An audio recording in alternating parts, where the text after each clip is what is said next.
Assalamualaikum warahmatullahi wabarakatuh. Pada kesempatan kali ini, kami akan menyampaikan materi tentang tokoh-tokoh pendidikan yang berpengaruh di Indonesia.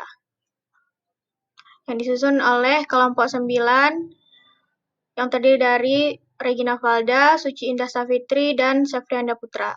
Dengan mata kuliah Dasar-Dasar Ilmu Pendidikan dan dosen pembimbing Profesor Dr. Alwen Betri dan Ibu Anes Fitria. Seperti yang kita ketahui, pada silabus ada 4 tokoh-tokoh pendidikan yang berpengaruh di Indonesia. Yang pertama ada Ki Hajar Dewantara, yang kedua ada Muhammad Syafi'i, yang ketiga ada Kiai Haji Ahmad Dahlan, dan yang keempat ada Rahmah El Yunusiah. Yang pertama ada Ki Hajar Dewantara atau Raden Mas Suwardi Sorja Ningrat. Ki Hajar Dewantara dilahirkan di Yogyakarta 2 Mei 1889 dan wafat di Yogyakarta 26 April tahun 1959 di usia 69 tahun. Ia adalah seorang aktivis gerakan kemerdekaan Indonesia, kolumnis, politisi, dan pelopor pendidikan bagi kaum pribumi Indonesia dari zaman penjajahan Belanda. Beliau adalah pendiri perguruan Taman Siswa, yaitu suatu lembaga pendidikan yang memberikan kesempatan bagi rakyat jelata untuk dapat memperoleh hak atas pendidikan serta aristokrasi dari Belanda. Tanggal kelahirannya sekarang diperingati di Indonesia sebagai Hari Pendidikan Nasional.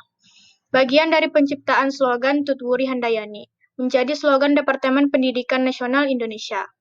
Namanya diabadikan sebagai salah satu nama dari kapal perang Indonesia, yaitu KRI Ki Hajar Dewantara. Di awal keterlibatannya di bidang pendidikan Indonesia, Ki Hajar Dewantara memberikan tawaran alternatif mengenai sistem pendidikan nasional yang egaliter atau merata dan partisipatoris. Ada 2 konsep tentang pendidikan yang diajarkan Ki Hajar Dewantara, yaitu yang pertama tripusat, menilai bahwa pendidikan yang diterima murid terjadi di 3 lingkungan, yaitu lingkungan keluarga, lingkungan perguruan, dan lingkungan kemasyarakatan. Ketiga lingkungan hidup tersebutlah yang dianggap memiliki pengaruh edukatif dalam pembentukan kepribadian siswa. Yang kedua ada sistem Among, berarti suatu sistem pendidikan yang berjiwa kekeluargaan dan bersendikan kodrat alam dan kemerdekaan. Sistem Among ini juga dikenal sebagai sistem Tutwuri Handayani. Selanjutnya, saya akan menjelaskan materi mengenai Muhammad Syafi'i. Muhammad Syafi'i lahir pada tanggal 31 Oktober 1893 dan meninggal dunia pada 5 Maret 1969. Ia merupakan pendiri dari INS Kayu Tanam, sebuah lembaga pendidikan menengah swasta yang bercorak khusus di Kayu Tanam, Padang Pariaman, yang banyak melahirkan tokoh masyarakat di kemudian hari. Muhammad Syafi'i merupakan tokoh masyarakat di Sumatera Barat. Meskipun ia berdarah Jawa asal Kediri, ia diangkat anak dan sangat disayang oleh Ibrahim Marasutan, seorang tokoh pendidik pada awal abad ke-20 ketika Ibrahim bertugas sebagai pendidik di Pontianak, Kalimantan Barat. Muhammad Syafi'i kemudian disekolahkan ke Quick School atau Sekolah Raja di Verdekok, Bukit Tinggi, sepanjang tahun 1908 hingga 1914. Lalu pada tahun 1922, ia melanjutkan pendidikan ke Belanda dan kembali ke tanah air pada tahun 1926. Seperti halnya Ki Hajar Dewantara, Muhammad Syafi'i juga mengabdikan hidupnya untuk membangun pendidikan dengan penekanan pada penguatan karakter bangsa. Pendidikan yang memerdekakan adalah slogan yang dijadikan acuan gerak dan pikir Muhammad Syafi'i dalam menghadapi dominasi kolonial. Setelah Ki Hajar Dewantara mendirikan Taman Siswa pada tahun 1922, 4 tahun kemudian, tepatnya pada tahun 1926, Muhammad Syafi'i menyusul untuk mendirikan Industri National School atau INS Kayu Tanam. Muhammad Syafi'i mendasarkan konsep pendidikannya pada nasionalisme dalam arti konsep dan praktik penyelenggara pendidikan INS Kayu Tanam yang didasarkan pada cita-cita menghidupkan jiwa bangsa Indonesia dengan cara mempersenjatai dirinya dengan alat daya upaya yang dinamakan aktif kreatif untuk menguasai alam semangat nasionalisme. Muhammad Syafi'i dipengaruhi oleh pandangan-pandangan Cipto Mangunkusumo dan Douwes Dekker dalam perhimpunan di negeri Belanda. Sepanjang 12 Maret 1946 sampai 2 Oktober 1946, Ia menjabat sebagai Menteri Pengajaran Indonesia pada Kabinet Syahrir II, menggantikan Tudung Sultan Gunung Mulia. Yang ketiga yaitu Kiai Haji Ahmad Dahlan. Kiai Haji Ahmad Dahlan lahir di Yogyakarta pada 1 Agustus 1868. Nama kecil beliau adalah Muhammad Darwis. Ia merupakan anak keempat dari 7 bersaudara. Kiai Haji Ahmad Dahlan merupakan pendiri Muhammadiyah yang telah dikenal sebagai peletak dasar pendidikan modern Indonesia.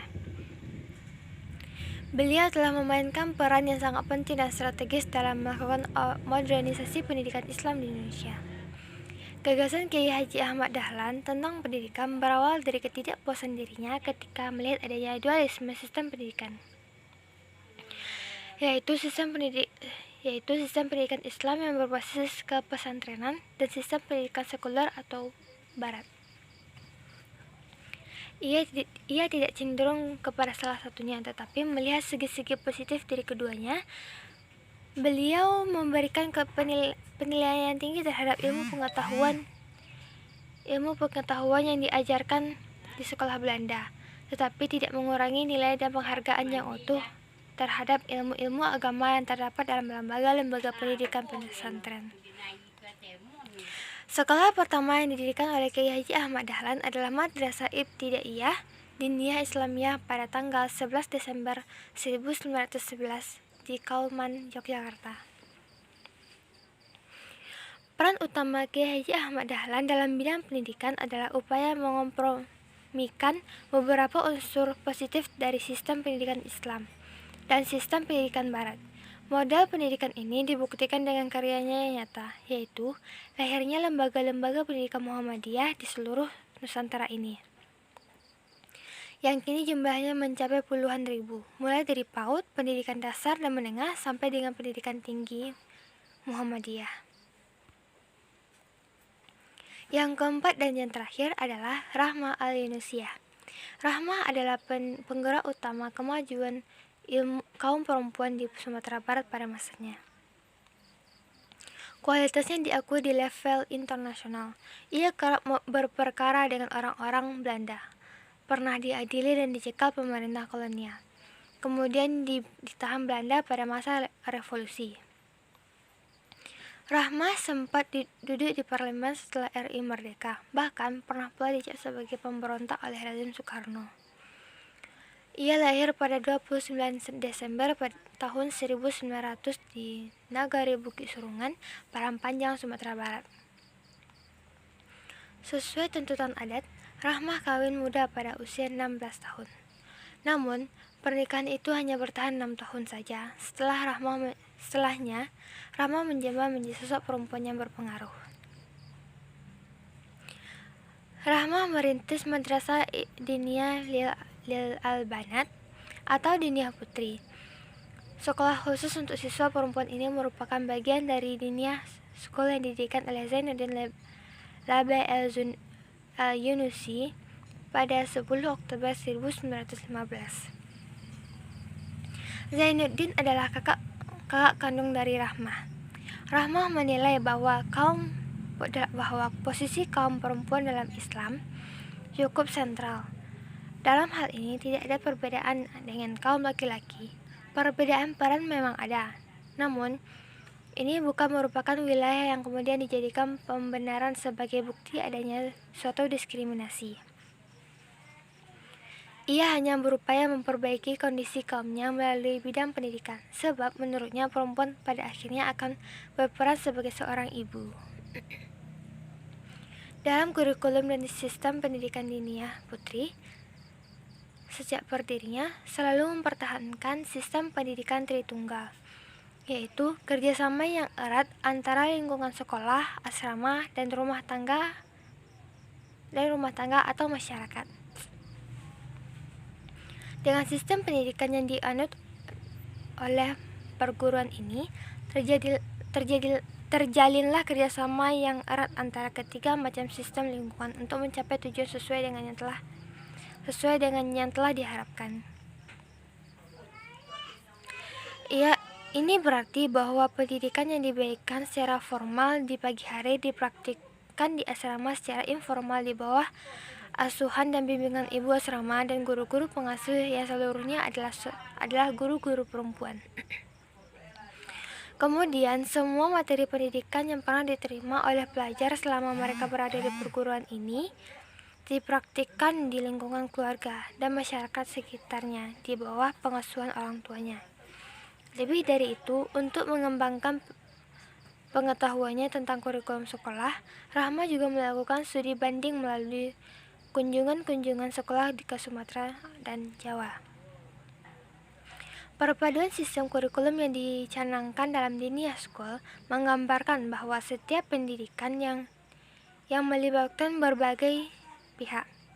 Tujuan pendidikan dapat diwujudkan melalui kerjasama yang erat antara sekolah, keluarga, dan masyarakat. Pendidikan tidak serta-merta diserahkan sepenuhnya kepada madrasah, tapi juga harus mendapatkan dukungan dari keluarga dan masyarakatnya untuk dapat langsung mengaplikasikan ilmu yang didapat siswa dari madrasah.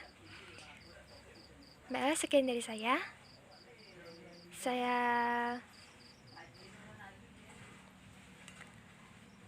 lanjutkan kepada moderator. Sekian presentasi dari kami. Semoga ilmu yang kami berikan dapat bermanfaat bagi kita semua. Sekian dari saya. Assalamualaikum warahmatullahi wabarakatuh.